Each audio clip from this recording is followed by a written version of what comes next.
So we saw how the Bernoulli equation can be used to measure velocity using a pitot-static tube.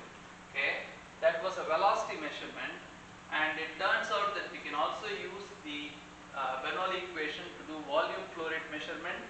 Volume flow rate, if you may recall, is Q, is usually symbolized by Q, which is volume per unit time, meter cube per second, cubic feet per second, something like that. So if you look at figure 3.18, you have what are called as obstruction flow meters, and the first one of them I am going to discuss is called an orifice flow meter. So let's say you have a pipe. Okay, you have a pipe, and suppose we assume that you work in monitoring an oil gas pipeline. Periodically there will be like a metering station where you will have attachments to read the flow rate, to understand what is the pressure, in order to make sure that the flow is taking place across miles and miles without much losses or changes. So at one such station, we talk about a pipeline in which there is a flow. So let's say there is a flow coming in here, okay, and let the velocity of this flow be equal to v. Okay. Now we create an obstruction. That is, if you create an obstruction intentionally, it's going to lead to a change in pressure. So the first obstruction we create, we insert a plate with a hole in it, okay, and that hole is what we call as an orifice.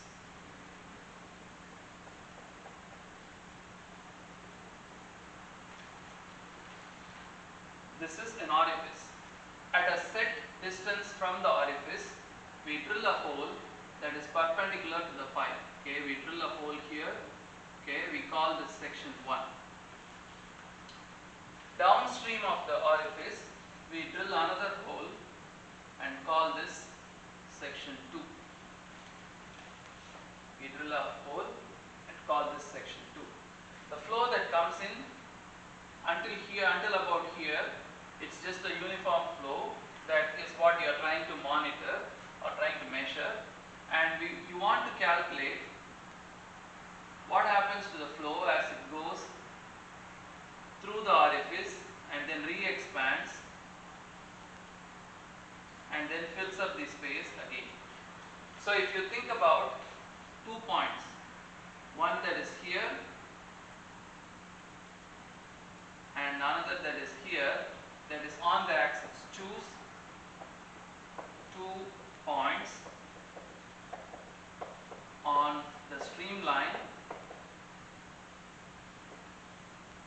that goes along the axis of the pipe. So I have this central streamline, and I choose a point that is on the I choose 2 points on the central streamline, and as I discussed before, if I choose the point here in the perpendicular direction, the pressure is constant. So if I read the pressure here, that's P1, and if I read the pressure here, that's P2. And I can use a pressure measurement device like a manometer or some other pressure transducer to get what is delta P. Let's say delta P is P2 minus P1 can be measured. Let's assume delta P equals P2 minus P1 is measured suitably. And suitably I mean either a manometer or a pressure transducer. Okay.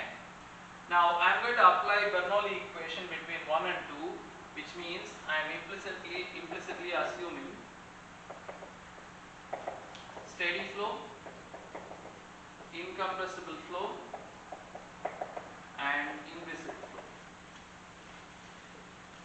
Okay. I want to calculate, or I want to apply between 1 and 2 P1 plus half rho V1 squared equals P2 plus half rho V2 square. I'm going to calculate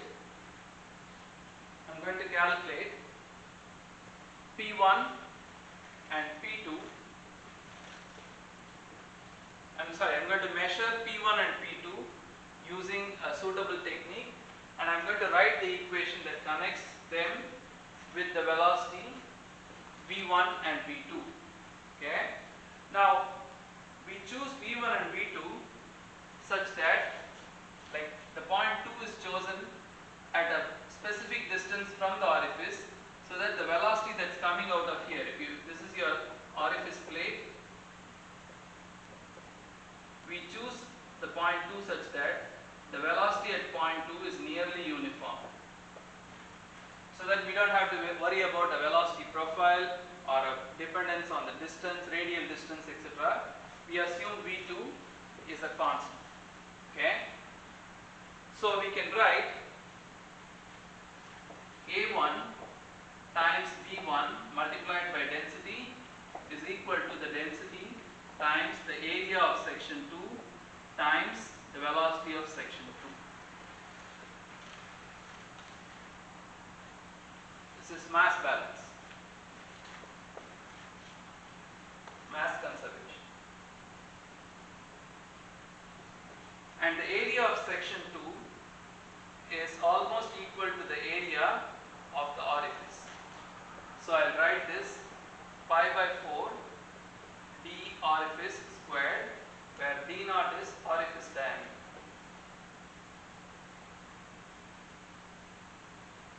And A1 is pi by 4 d1 squared, where d1 is pipe diameter.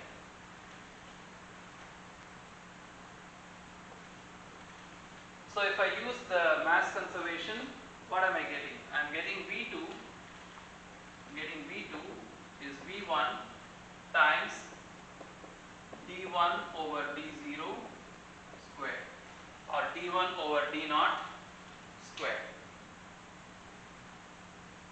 Okay.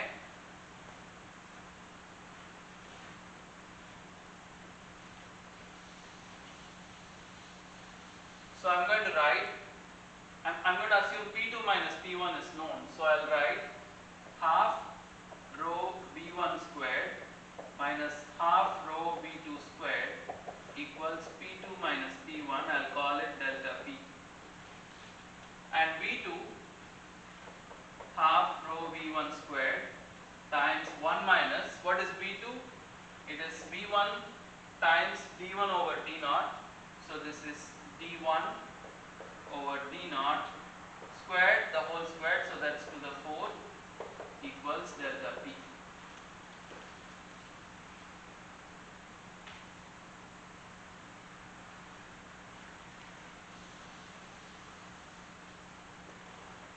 So I'm going to take and solve for V1. V1 is 2 times delta P divided by rho times 1 minus d1 over d0 to the 4th, and I have to take a square root of the whole thing. So that is the expression for velocity at point 1, such that we choose V2 or section 2 specifically a little bit downstream, not too downstream, not too much upstream, or not even on the orifice.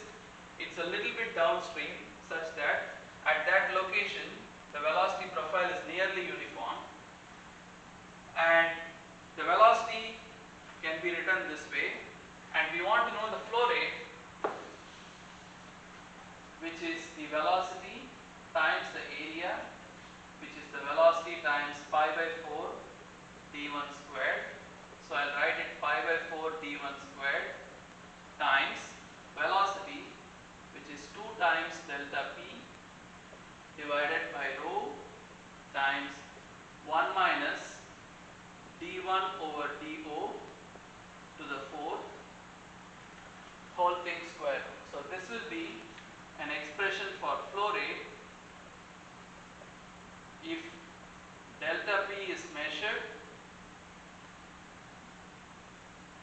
V1 is measured or known and D naught is chosen.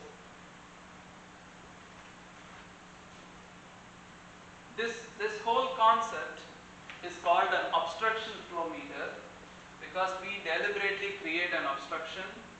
We introduce an orifice plate in the path of the fluid. We let the fluid accelerate and then expand into the original cross section. While it accelerates,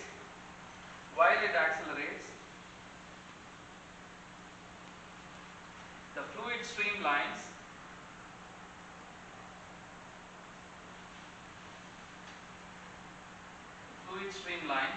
they go through the orifice and then re-expand to the original cross section.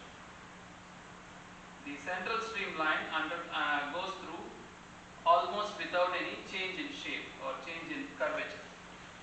This section down here, this section downstream of the orifice, there is a section down here where the velocity of the fluid is nearly uniform. It happens a little bit downstream. Okay, it is like a bundle of fluid that goes through a section of minimum area. I'll write cross section a little bit downstream of the orifice.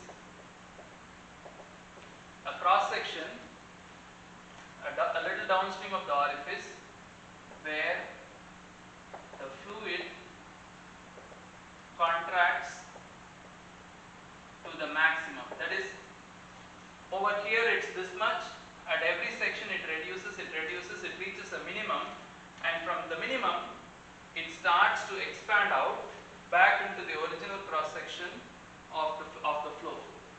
Contracts to a minimum before expanding back to the original cross section of the pipe. Okay, this cross section here, that it's a minimum, and this cross section is called the vena contracta. It represents the minimum area, and this cross section, I'll write it here. This cross section A2 is the vena contracta, and it's approximately equal to the area of the orifice. That's what we wrote here. It's approximately equal to the area of the orifice. So we take the expression for the velocity in terms of V1, and then we apply the Bernoulli equation, solve for V1, and then use V1 to get the flow rate. So ultimately it's Q equals pi by 4, or I'll write Q equals A1 times 2 delta P divided by the density of the fluid times 1 minus A1 over A naught whole squared. And this is a very practical equation used for developing measurement techniques to get flow rate, and since this obstruction was introduced deliberately, it's called an obstruction flow meter.